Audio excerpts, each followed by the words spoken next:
I have to confess, I feel somewhat guilty standing before you here this morning, blocking your view of this incredible piece of art. And I'm sure now that I've described, and it was mentioned to me that there's different things going on, you're going to be tempted to be watching the painting and to seeing, okay, who's doing what and everything else. So feel free. I mean, it's all part of our service here this morning.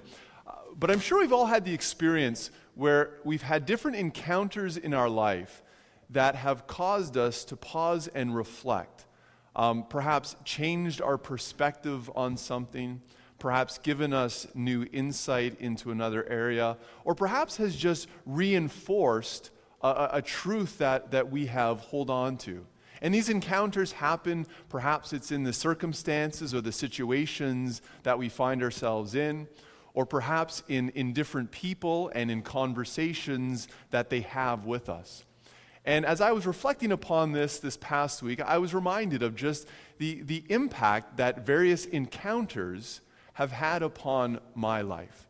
And obviously not going to go into great detail, but I thought of one particular encounter, one conversation that was had that has impacted our family and has directly impacted all of you. It was a conversation that was had about 9.5 years ago, and so clearly it was a conversation of importance, and it was had in the office of the church. So if you go out these doors and there's an office there, I was sitting in there, I was sitting on the couch, I can even remember the arrangement of the furniture, and it was a conversation when I was not yet the minister of this church. And so we were brought over. Rebecca and I were visiting from Malawi in Africa, and the church was considering if they were going to call me to become their new minister, and we were considering if this was the place where God wanted us to be. And there was some questions, and there was some uncertainties. And I remember meeting the search committee. And there was, I'm going to be off by one or two, but there was probably about 22 to 24 people on this search committee, which completely threw me because I thought, it actually made me incredibly calm because I thought, 24 people agreeing on one person is not going to happen. That person is not going to be me. So I'm just going to talk and have a conversation because this is history. And along those conversations, we still had some questions, and we were talking, and we had a conversation with a man named John Cruikshank, who some of you may know. He was what the Presbyterian term for it is interim moderator, which basically is the minister who kind of helps out and oversees a church while they're without a minister. And John Cruikshank, if you know him, you know one thing is he's very direct. You never wonder what John is thinking because he tells you, whether you want to hear it or not. And we were sitting in the office, and Rebecca and I were having a conversation with him, and then these were the words he spoke. He said, "You need to remember that oftentimes God speaks to you through other people." And Rebecca and I went out of that conversation and began to take that to heart. I mean, it was a truth that we believed in. It was a reality that we'd experienced in other places. But it was then about a week later that the search committee voted in favor of having our family come here. And we began to go back to that conversation and say, often God will speak to you through other people. And so fast forward 9.5 years, and here I am thankfully able to tell that story in front of all of you. But it often reminds me as an encounter that solidifies that truth that I knew, that teaching that I had taught, but that when I find myself in other circumstances, I always ask the question, is God speaking to me through the voice of another? We all have these encounters, these moments where in the specific time they may seem relatively insignificant, but then we go back and we realize the true significance of these encounters. When we read through the Bible, when we read through these encounters that Jesus had with different individuals, You know, we still have them thousands of years later, and we read through them, and we study them, and we ask questions about them, and we try to figure out a little bit more. I often wonder what those encounters must have been like for those individuals as they were being played out for them. And so for the next couple of weeks, we're going to look at some of these encounters that Jesus had with individuals to try to understand more and more, not only what it would have meant in their life, but to always ask the question, what does it take away for me? What does this begin to mean in my life as well? Because you'll hear me say it over and over again. We read the Bible not simply to gather information, but to experience transformation. To experience a transformation that happens as the reality of what is happening in the pages of the Bible begin to take root in our life as well. And so we land upon an encounter with Jesus that seemingly at the very beginning would have just seemed like yet another night out. Except Jesus knew there was far more. We're told that Jesus is at the home of some friends, some very close friends. So his friends would have been there, his disciples, those 12 individuals who had been with him for a number of years would have been with him as well. But Jesus knew that he was only days away from being betrayed and then beaten and then crucified and buried. So Jesus was aware of everything that was going on. It would have been right around the very same time of when Jesus, as this painting portrays, is entering into Jerusalem with a sense of excitement and a sense of joy for some. A sense of just, this is no big deal, and allow it to pass on for others. And likely for some, a sense of hostility, an anger of who does this man think that he truly is. And so in the midst of all of that, Jesus is eating dinner at a person's home. Now, I'm sure for all of us, when we invite guests into our home, we have certain traditions, we have certain protocols that we do because of our culture and just because of the reality. The things that you often are teaching your kids. I mean, at our house, we have our front door and we have a little window beside it so that you can see who's knocking on your door. Sometimes I wonder if my kids think that you can screen who's coming through your front door, because the first lesson we teach is when you invite people into your home, it's important you open the door for them, right? So they come into the house.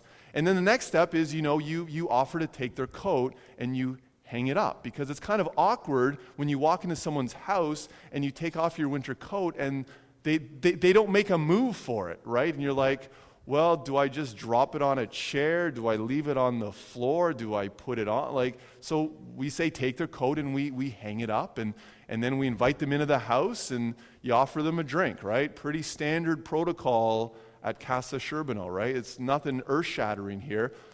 Things you'd expect. But if you showed up at our house and along with taking your coat, we started to undo your shoes and start to wash your feet, you would have thought, see, honey, I was right. The Sherbinos are crazy. Why are we here? Right? You think that's a little off. And then if we started to drop little spots of oil on your forehead, you'd be like, eat quickly, kids. We're on our way. Let's move on, right? But it's a cultural context. Because in Jesus' day, in the Middle East, this would have been expected. This would have been the norm. That when you enter into someone's home, they would wash your feet because they're living on dusty roads with sandals and your feet get dirty. So a servant would typically do that. And then oftentimes for the guest of honor, you would get some oil, droplets of oil placed on your head as a sign of honor. So if you're having a Middle Eastern evening, there you go. There's the intro to your evening. You can start with that. And this is the scenario of what was happening. Jesus is at a friend's home. And I'm not sure if his feet were washed, but suddenly something happens that becomes so over the top that it now becomes the point of conversation. Because Mary comes along. You may know Mary from other encounters. She was the sister of Lazarus, who Jesus earlier had raised from the dead. Mary and Martha, the two stories, Martha was the one who's always working really hard, and Mary's always kind of seemingly the one who's, just having conversations. So we sort of understand the context. They're close friends. And so Mary comes up to Jesus and pours perfume on his feet, empties the whole shebang. And everyone, I'm assuming, other than Jesus, is probably taken aback. Not everyone speaks. Judas starts to speak, and he's disgusted. He rebukes Mary in front of Jesus and is like, "What are you doing? This perfume could have been sold." Right? I mean, this is top shelf perfume. This is not like Old Spice sort of deal, right? This is the good stuff. And I've been told that proper protocol when putting on perfume is you don't pour, Mary, right? You mist it in the air and then you walk through it, right? Is that true? I'm not much of a perfume kind of guy, but I hear the word on the street. Because you save it a little bit more, right? You don't pour the whole thing out. The cost of this one bottle of perfume as it was running down Jesus' feet and onto the floor, completely ruined for any other use, would have been the equivalent of an average worker's 1 year's salary. So fast forward 2,000 years to Canada, average worker, we're talking tens of thousands of dollars. Maybe Judas has a point. Maybe he does. Like, really? What are you doing? And then Jesus responds. And this encounter must have been significant enough because it's not just John who records it, but Matthew and Mark do as well. And they include other details and other descriptions, but Jesus says to them, "Leave her alone. Like, cut it out. What she has done is a lovely thing. She's done a beautiful thing." He says she has intended that she should save this perfume for the day of my burial. The poor you'll always have with me, but I will not always be with you. One of the things that I have learned is that when Jesus speaks, you step back and you start to unpack all that has happened. And here we see a number of significant things taking place. Is that Mary is doing something incredibly symbolic. She is preparing Jesus' body for what is about to happen. She is preparing Jesus' body for death, for burial. And Jesus is incredibly grateful. As we begin this time of Easter, as we begin to journey closer to the cross, one of the gifts that are being shared with all of us is the gift of art. And over the next 5 days, 6 days, there's going to be a progressive painting. And so every day, this painting is going to change. And so what you see here today will not be here tomorrow. There'll be another image, another encounter that Jesus had in those final days. And so it's incredible to think that after all of this work, it's going to be worked over again, but it's an opportunity to come and to sit in the church and to see a new image, a new encounter, and again begin to allow this to impact us, to reflect upon this reality. And so there'll be 3 artists working on this from 9 until 4 or thereabouts. And the church will be open till 7:30. And so you can come and you can simply view this picture begin to transform and begin to change as we start to see these other encounters that Jesus is having with people. And so if you come tomorrow, do not come expecting to see this painting, but to be seeing a new one. And so as we journey closer and closer to the cross, Mary has done truly a beautiful thing, but you kind of want to go back and ask the question that Judas asked. was that the most appropriate use of the resources? I mean, it was incredibly extravagant. It was incredibly luxurious. It was incredibly over the top. And so when I read these encounters that Jesus has, I want to pause and reflect a little bit in my own life as well. And what I begin to see through this encounter that Jesus has with Mary in the pouring of the perfume is it provides for me a little bit of a sniff test, right? We're talking about perfume, a little sniff here and there. A sniff test, I believe, is very scientific, that we all use regularly in our life. Maybe not daily, but probably weekly, right? Sniff, you know what I'm talking about? Like one of those, right? It's scientific, and you understand why in a moment.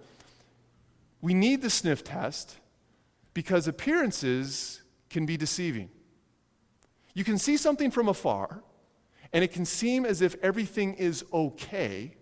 It seems right, it seems proper. But when you get closer and you give it a whiff, the sniff test will tell you whether if everything is okay or not. Let me just give you a couple of examples from daily life. You open up your fridge, and you see a Tupperware sitting on the fridge, and you think, I remember putting that Tupperware, I'm just not sure what day I put it in the Tupperware. That was a great meal. It looks good. I remembers it being good. It's probably still good. Aha. Appearances can be deceiving. Crack the corner of the Tupperware, take a whiff, and you know whether that thing's going in the microwave or in the garbage. Doesn't pass the sniff test.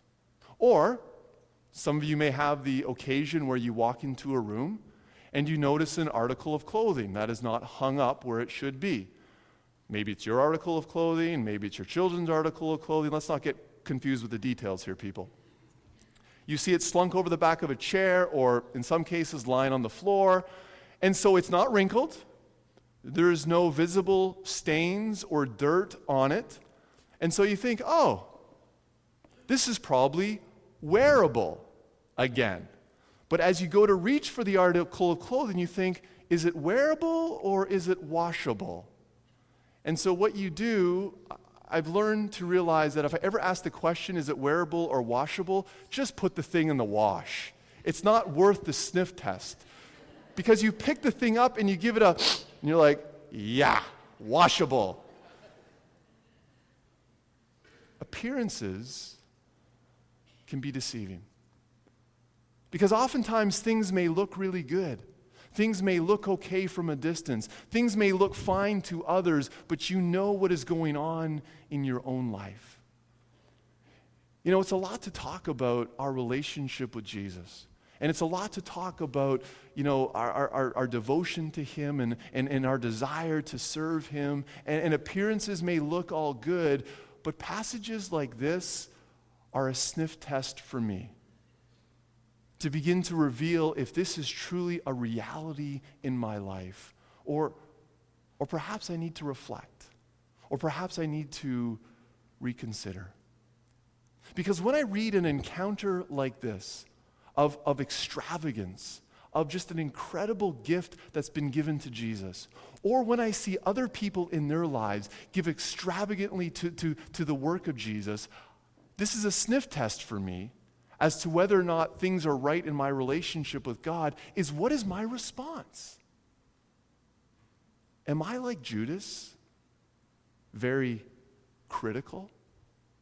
Now we go on to read that Judas was actually critical, not because he really cared about the poor, but because he wanted to line his own pockets, that he had light fingers. He was pulling from the top.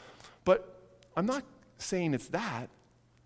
But sometimes we may be critical. We may read these encounters, and we may see it in other people's lives, and we become critical, and maybe we don't know exactly why.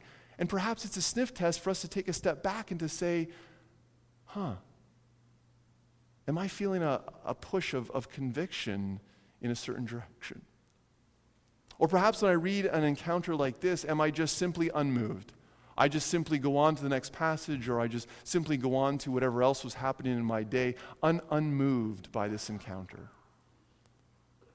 Or am I inspired?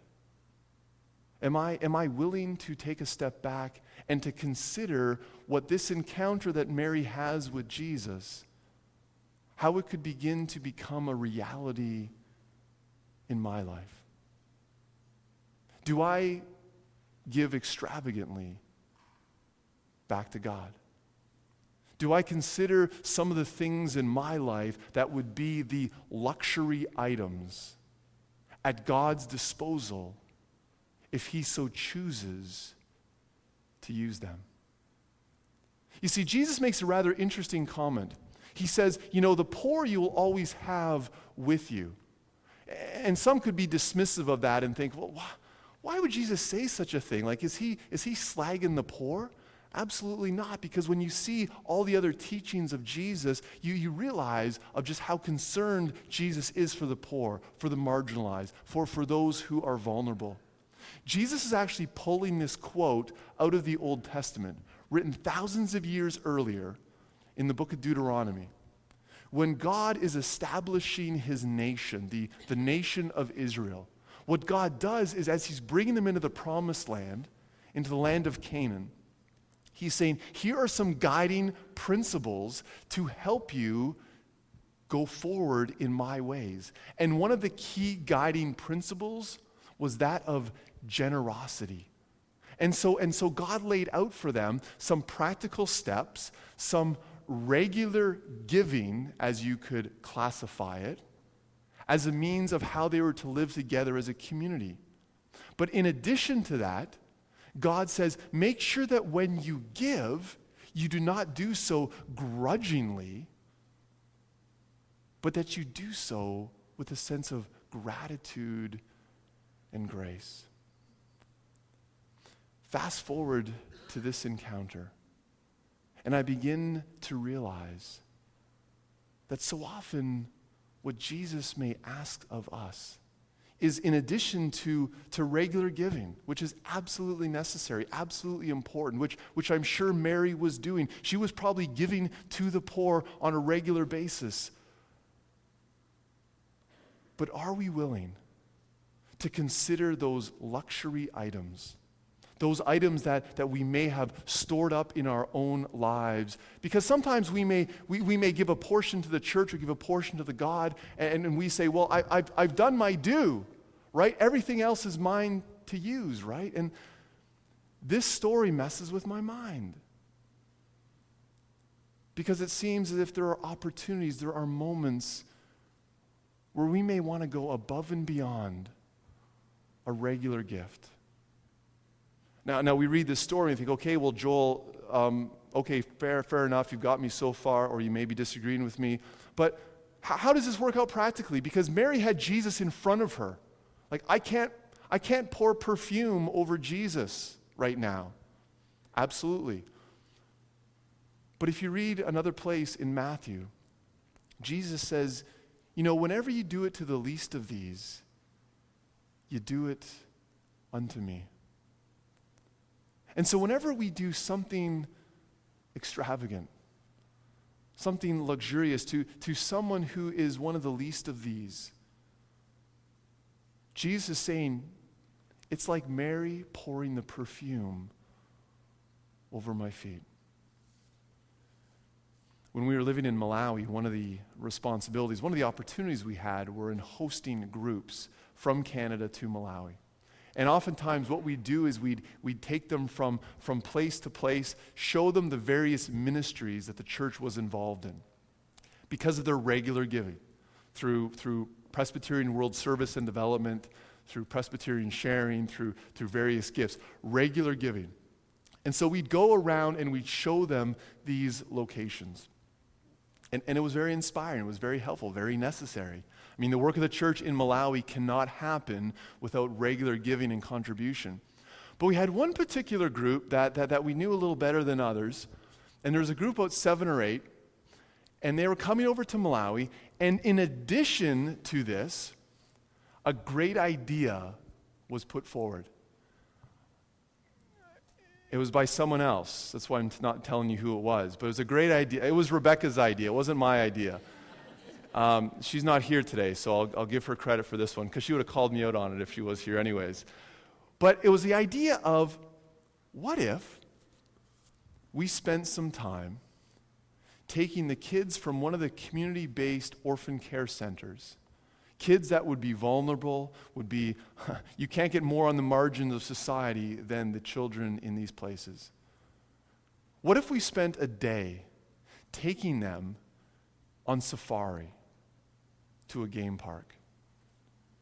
Immediately there were some objections. Well, that's going to be expensive. Yeah, it is going to be expensive because we have to pay for a bus. We have to pay for fuel, which is not cheap in Malawi. If on a bit of an aside, if you think the prices here are expensive, you don't have a clue. It's expensive over there. We'd have to pay for game park entry, right? This was a luxury item, not easily repeated. And there was conversations, and there was questions, and there was seen to be over the top because, couldn't the money be used for better things? Couldn't the money be set aside for food or for latrines or for other things? Yeah, it could have been. Absolutely. Could the money that Mary poured on Jesus' feet been used for something else? Yeah, absolutely it could have. But that day was transformational. As they boarded the bus and as they went away, a group of about 7 or 8 from Canada and about 30 kids and their helpers, and they went and they spent a day seeing giraffes and zebras and antelopes and warthogs. It was transformational.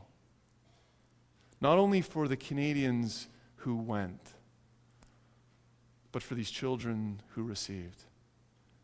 It was a luxurious gift, a gift that could not be reclaimed except for the impact that it made. And so for me, this encounter that Jesus has with Mary causes me to pause and reflect upon my relationship with Jesus. Do I give regularly? Yes, and I see the necessity of that. But are there those moments where Jesus may ask for what I would determine as a luxury item in my life? It may be a possession. It may be my time. It may be a variety of other things. But am I willing to give in an extravagant way to the needs of others as an act of my love and devotion to Him? I've given you a bit of a sneak peek to tomorrow's picture. The image that will be put upon this canvas tomorrow will be the very image of this woman pouring perfume over Jesus' feet. I encourage you to perhaps find the time to come. Or if you're unable to come, simply to reflect upon this encounter. Because I've experienced in my own life that oftentimes it's the giving of the luxurious, it's stepping above and beyond, that I truly begin to see the impact and the reality of God not only at work in my life, but in the lives of others. Please stand with me as we sing together.